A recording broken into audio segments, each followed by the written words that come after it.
Vagra one વિભાગ હેઠળ આવતા વાગરા રેન્જના આકોટ વાગરા રોડ પર પર્યાવરણને નુકસાન પહોંચાડતી એક ચોંકાવનારી ઘટના સામે આવી છે. વર્ષ 2018-19માં તૈયાર કરવામાં આવેલ એસ મોડલના સરકારી વાવેતર પ્લોટમાં કોઈ અજાણ્યા અસામાજિક તત્વો દ્વારા આગ લગાડવામાં આવતા વન સંપત્તિને ભારે નુકસાન થયું છે. આ ભીષણ આગની લપેટમાં આવી જવાથી અંદાજે 620 જેટલા ઉછારેલા રોપા બળીને ખાખ થઈ ગયા છે, જેના કારણે વન વિભાગની વર્ષોની મહેનત પર પાણી ફરી વળ્યું છે. કુદરતી સંપત્તિનો નાશ કરનાર આ તત્વોની હિંમત એટલી વધી ગઈ છે કે તેઓએ જાહેર માર્ગ પર આવેલ સરકારી પ્લોટને નિશાન બનાવ્યું છે. આ ઘટનાની જાણ થતાં જ વાગરા વન વિભાગ સફાળું જાગ્યું છે અને આ મામલાને અત્યંત ગંભીરતાથી લીધો છે.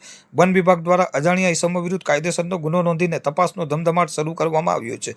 સ્થાનિકોમાં પણ આ ઘટનાને લઈ રોષ જોવા મળી રહ્યો છે અને માંગ ઉઠી છે કે પર્યાવરણના આવા દુશ્મનોને શોધી કાઢી તેમની સામે કડક કાર્યવાહી કરવામાં આવે કે ભવિષ્યમાં કોઈ વન્ય સંપત્તિને નુકસાન પહોંચાડતા પહેલા 100 વાર વિચાર કરે. વન વિભાગ હવે આસપાસના વિસ્તારોમાં તપાસ કરી રહી છે કે આ કૃત્ય પાછળ કોઈ અંગત અદાવત છે કે પછી માત્ર વિકૃત માનસિકતા.